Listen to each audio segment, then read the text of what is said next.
Kabahay, maniniwala ka ba na ang townhouse expanded na to ay located sa General Trias, Cavite, pero through Pag-ibig Financing? Gusto mo ba ng malawak na bahay at very stylish na design? Welcome to Jasmine Expanded here in General Trias, Cavite.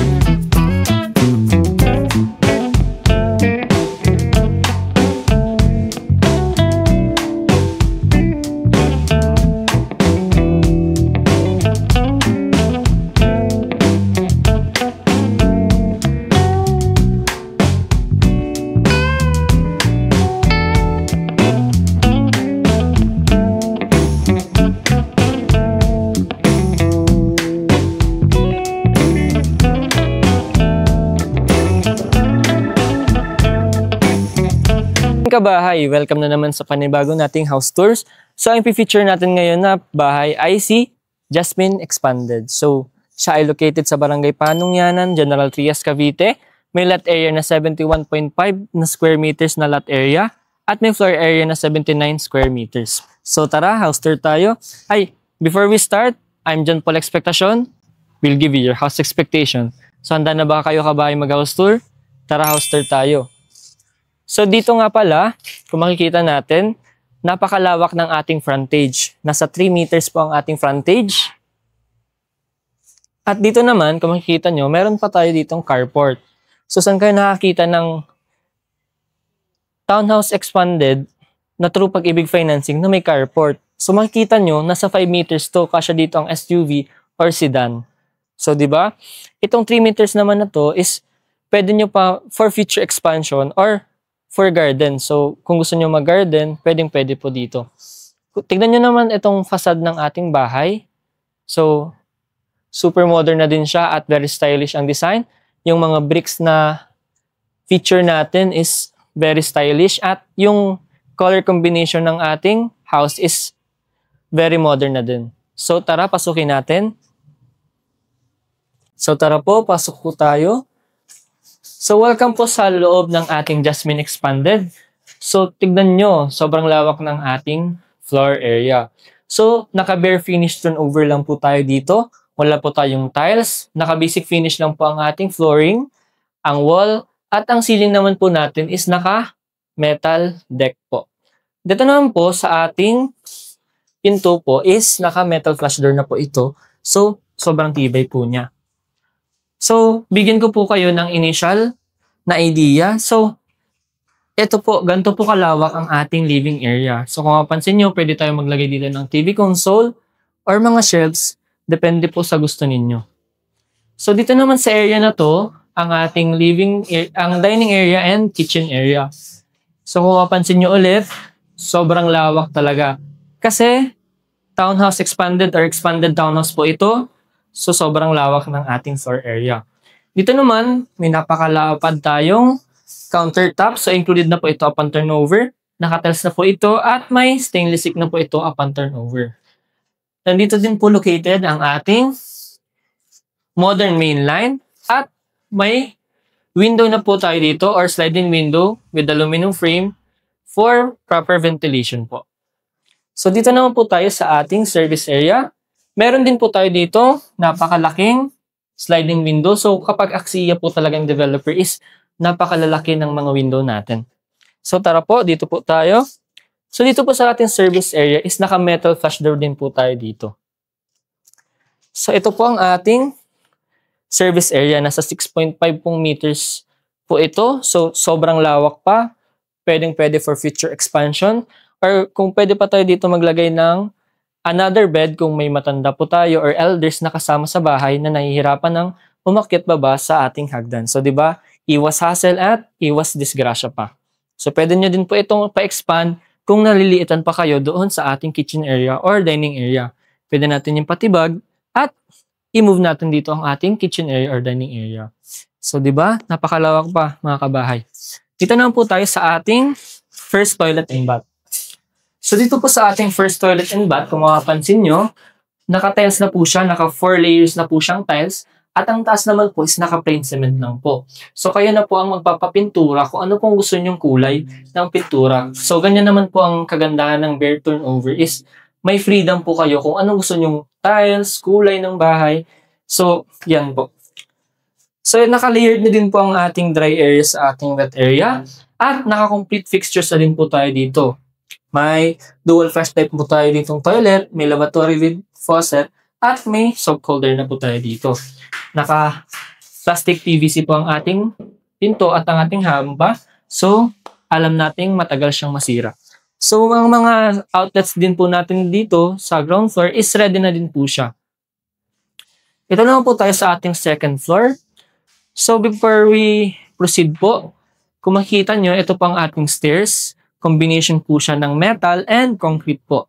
Ang 4 steps po natin is concrete at ang exceeding naman po is metal with concrete po. So, tara po. So, may railings po tayo ditong tubular. So, matibay po siya. Hindi po siya naaalog. Tara po. So, di ba? Through Pag-ibig Financing Kabahay, sobrang mura. 11,000 lang ang monthly down payment. So, welcome po sa ating second floor. So, provision po ito for 3 bedrooms. Kung makikita nyo, sobrang lalapad ng ating bintana dito. Kahit townhouse expanded lang po tayo, sobrang lalaki at super ventilated ang ating bahay. Kahit po inner unit, napaka-ventilated at pinapasukan ng natural light. So, kung mapansin nyo po ito, conventional po ang gawa ng ating bahay, so napakatibay. Kung mapansin nyo po itong biga na ito, sobrang laki o sobrang lapad niya. Pati po ang ating poste, sobrang laki po. So alam natin na hindi siya agad masisira or just in case man po na maglindol or may pagyanig, hindi po tayo maaapektuhan. So provision po for 3 bedrooms. So each bedroom po, pwede po tayo maglagay ng 1 window or 2 windows po. So yan po, first bedroom, second bedroom, and third bedroom. Ito naman po tayo sa ating toilet and bath. Second toilet and bath.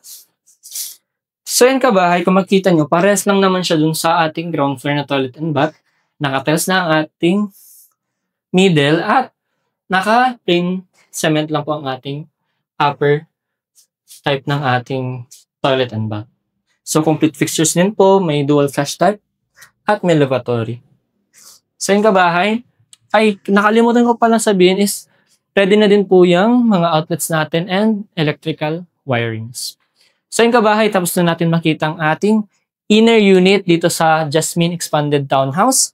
Punta naman natin ang ating end unit para makita nyo kung gaano kalaki or kung mas ano pa ang mas upgrade dito sa Jasmine Expanded na inner unit. So tara po.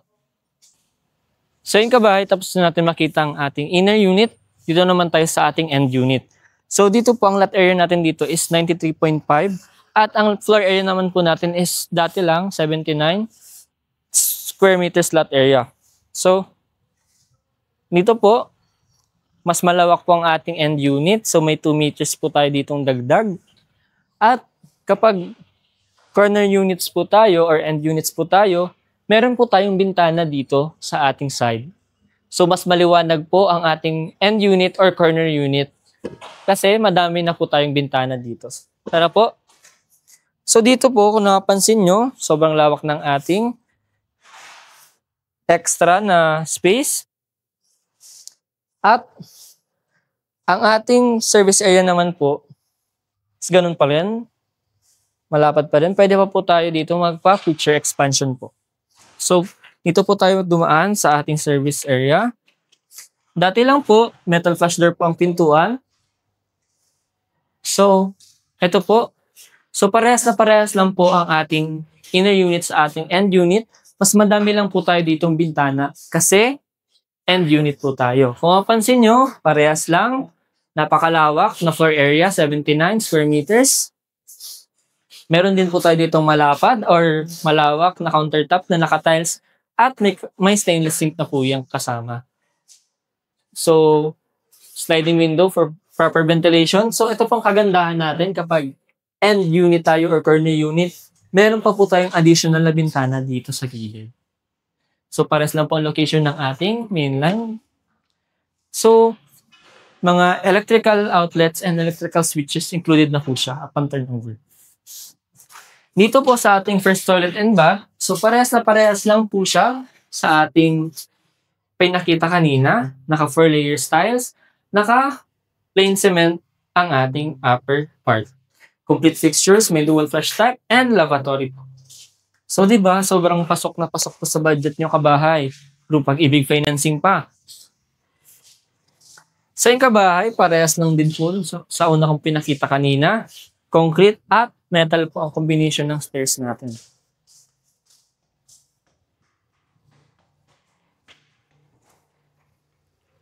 Sa yung kabahay, welcome po sa ating second floor.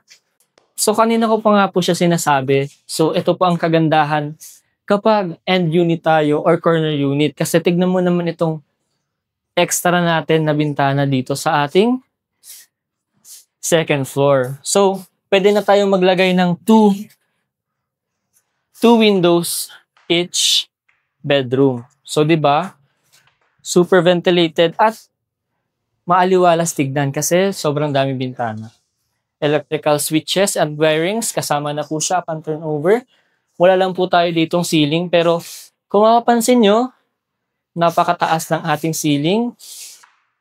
At makikita nyo yung materials na ginamit natin dyan. Hindi po yan tinipid at sobrang quality. Dito po tayo sa ating second toilet and bath. So yung kabahay, parehas lang din po doon sa ating ground floor na toilet and bath. 4 layers na tiles. Pati po ang floor, naka-level po ang ating dry area at naka-plain cement na po ang ating upper part ng ating toilet and bath. So, complete fixtures, dual flush type, and lavatory. So, di ba kabahay, saan ka nakakita ng sobrang affordable na townhouse expanded dito sa General Trias Cavite na through Pag-ibig Financing. So, kung gusto nyo pong malaman ang full details ng presyo ng bahay na to, samahan nyo ako.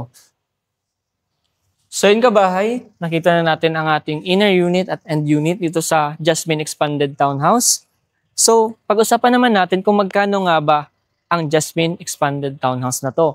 So po-flash ko po dito sa ating screen ang ating sample computation mula sa total contract price hanggang sa required income po natin. So for as low as 11,000 ang ating monthly down payment at 18,000 po ang ating monthly amortization through Pag-ibig Financing po yan.